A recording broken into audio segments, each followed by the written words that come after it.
नमस्कार दोस्तों, मैं आपका अपना ब्रजकिशोर तिवारी। आज महाराष्ट्र के हम उस बड़े विषय पर बात करना चाह रहे हैं जहां एक अशोक खरात नाम के तांत्रिक या ज्योतिष व्यक्ति के द्वारा कहा जाता है कि 150 से 200 बहुत ही बड़े परिवारों की महिलाओं को ब्लैकमेल किया गया। दोस्तों, आप सभी ने इस समय सोशल मीडिया पे सारे वीडियो फ्लोट हो रहे हैं, कहीं ना कहीं आपको टकराया होगा और आपने देखा होगा कि अशोक खरात जो नासिक का एक छोटा सा एस्ट्रोलॉजर है, उसके साथ बहुत ही खूबसूरत और बहुत ही पावरफुल महिलाएं अंतरंग रिलेशन बना रही हैं। दुखद है, अशोक खरात गिरफ्तार भी हो गया है। उस पर रैप, ब्लैकमेल और दुनिया भर के जो भी चार्जेस होते हैं लग गए। आपको मालूम है कि इस तरीके के पाखंडी और इस तरीके के जो भी अपने आप को भगवान कहने वाले लोग हर शहर में आपको मिल ही जाते हैं। हमारे शहर में भी कई लोग हैं जो अपने आप को भगवान से कम नहीं समझते।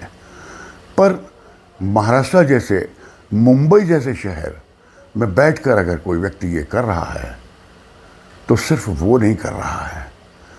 जब आप उन वीडियोज़ को देखते हैं तो कहीं भी ये नहीं लगता कि वो व्यक्ति किसी भी महिला के साथ ज्यादती कर रहा है। ऐसा लगता है कि हर महिला स्वतः खुशी से उससे रिलेशन बनाने के लिए उसके ऑफिस में आती थी। अगर आप देखें तो उसने अपने ऑफिस के कोने में सीसीटीवी कैमरा लगा कर रखा था जहाँ से वो सारी चीज़ें रिकॉर्ड करता था। अब अगर आप सोचें कि साहब वो ऐसे रिलेशन बनाने के बाद लोगों को ब्लैकमेल करता होगा, पैसे उगाही करता होगा, तो ये भी संभव नहीं है। क्योंकि वो जो 54 महिलाओं के पहले हमें वीडियो सोशल मीडिया पर मिले, उसके बाद वो अब 128 करीब हो गए हैं। उन महिलाओं में महिलाएं एमएलए हैं, सांसद हैं, आईएएस की पत्नी हैं, आईपीएस की पत्नियां हैं, यहाँ तक कि सेंट्रल मिनिस्टर की पत्नी हैं। और ये भूतपूर्व नहीं, रूलिंग की बात कर रहा हूँ। उसमें जो सबसे ज़्यादा चर्चित हैं वो तो हमारे महाराष्ट्र के राष्ट्रीय महिला आयोग की अध्यक्षा हैं, जिनके ऊपर पूरे महाराष्ट्र की महिलाओं की सुरक्षा और उनको दिशा निर्देश देने की जिम्मेदारी थी। अगर वो इस तरीके की हरकतें कर रही हैं तो आप ये सोच सकते हैं कि मैं सबसे पहले मैं अशोक खरात का सपोर्ट नहीं कर रहा हूँ। आपको बता दूँ, अशोक खरात बहुत ही गिरा हुआ, गंदा और नीच व्यक्ति मानता हूँ मैं। उसके बावजूद अगर आप देखें तो आप इन महिलाओं को क्या कहेंगे जिन्होंने स्वतः जाकर अपने स्वतः वस्त्र उतार कर स्वतः अपने तरीके से पूरी सपोर्टिंग पोजीशन में उसको सपोर्ट करते हुए ये सारे कर्म किए, अश्लील कर्म किए। अब जब ये अश्लील कर्म की जो रील बनी और अशोक खरात के ही एक सहयोगी ने एक महिला से पैसों की उगाही के लिए उसको ये वीडियो भेजा, चूँकि उस महिला ने ये नहीं सोचा था कि उस कमरे में कहीं सीसीटीवी लगा होगा, तो वो बड़ी शान से पुलिस स्टेशन पहुँच गई कि साहब मैंने तो ऐसा कुछ किया नहीं और बोला जा रहा है कि मैंने गलत संबंध बनाया और इसका वीडियो है। उस महिला की एफआईआर पे पुलिस को भी नहीं मालूम था, नहीं तो ये एफआईआर भी ना होती, क्योंकि कई पुलिस अधिकारियों की पत्नियों के वीडियो भी उसी में हैं। पर चूंकि उनको लगा कि ये सामान्य सी महिला है तो उन्होंने उसको रजिस्टर्ड कर लिया। रजिस्टर्ड करने के बाद बाबा का मोबाइल जब्त कर लिया। बाबा का मोबाइल जब्त करने के बाद जो उसमें पहले ही हल्ले में 54 अश्लील वीडियो मिले और वो 54 महिलाएं महाराष्ट्र और दिल्ली के टॉप मोस्ट जो देश चलाते हैं उन लोगों की पत्नियां थीं, तो आश्चर्यचकित रह गई पुलिस। अब उस चीज़ को वो दबा नहीं सकती थी। इसके बाद और इन्वेस्टिगेट किया गया और सारे सबूत इकट्ठे किए तो 100 से ऊपर महिलाओं के अभी तक वीडियो प्राप्त हो रहा है। ये सारा आप जानते हैं। दुख इस बात का है कि इन महिलाओं को जरा भी शर्म नहीं आई। इनको क्या कमी थी? अगर बाबा ने बुलाया था तो वो क्या आपका भाग्य बदल देता? आप तो करोड़पति अरबपति की पत्नी थी, आप इतनी खूबसूरत थी, महाराष्ट्र और मुंबई जैसी जगह रहती थी जहाँ पे अगर आपको अय्याशी करना ही थी तो बहुत सारी जगह थी। फिर उस काले कलूटे वन मानुष के पास जाने की क्या आवश्यकता थी?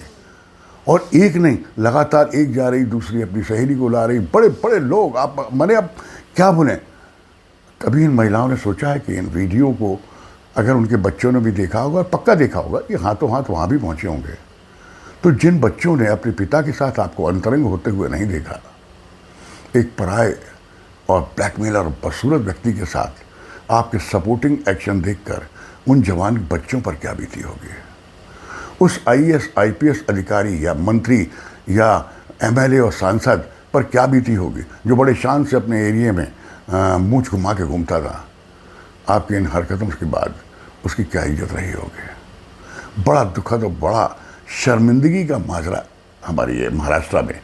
बस दुख इस बात का है दोस्त, जो महिलाएं अशोक खरात से ज़्यादा उससे लिपट लिपट कर गंदी हरकतें कर रही हैं, जिनकी स्वीकारोक्ति वीडियो में साफ दिख रही है, उसके बावजूद उनके खिलाफ हमारे देश का कानून कुछ नहीं बोलता। ये अश्लीलता क्या उन्होंने देश के बच्चों के सामने नहीं फैलाई? उन्होंने ये बताया कि एक मैच्योर्ड और मैरिड और 2-3 बच्चों की माँ इस तरीके की हरकत करती है तो क्या होता है। दुर्भाग्य है कि कानून ने उसको तो, अशोक खरात को तो सजा दी, पर इन महिलाओं के खिलाफ कुछ नहीं कर सकता।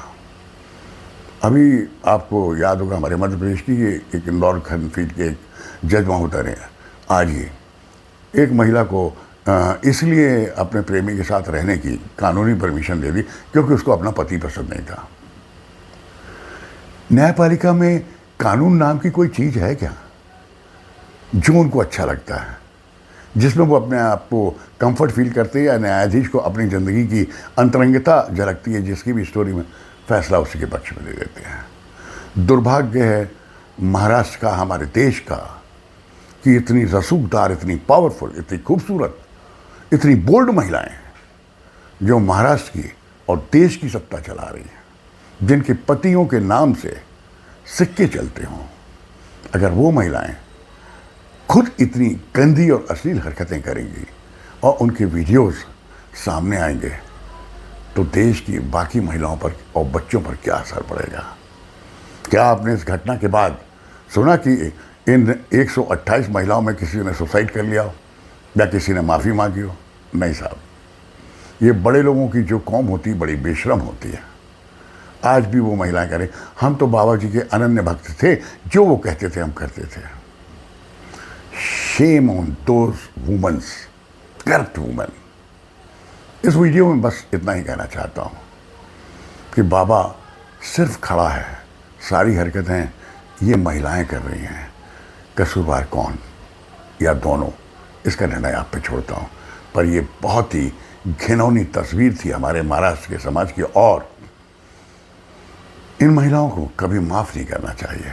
पर कहते हैं ना, चोर चोर मौसेरे भाई। एक मंत्री की बीवी पकड़ी गई, दूसरे की कल निकल सकती है, इसलिए सब एक दूसरे को सपोर्ट करते हैं और सत्ता में बने रहते हैं। सबसे शर्मनाक कांड है ये हमारी नज़र में। नमस्कार, थैंक यू।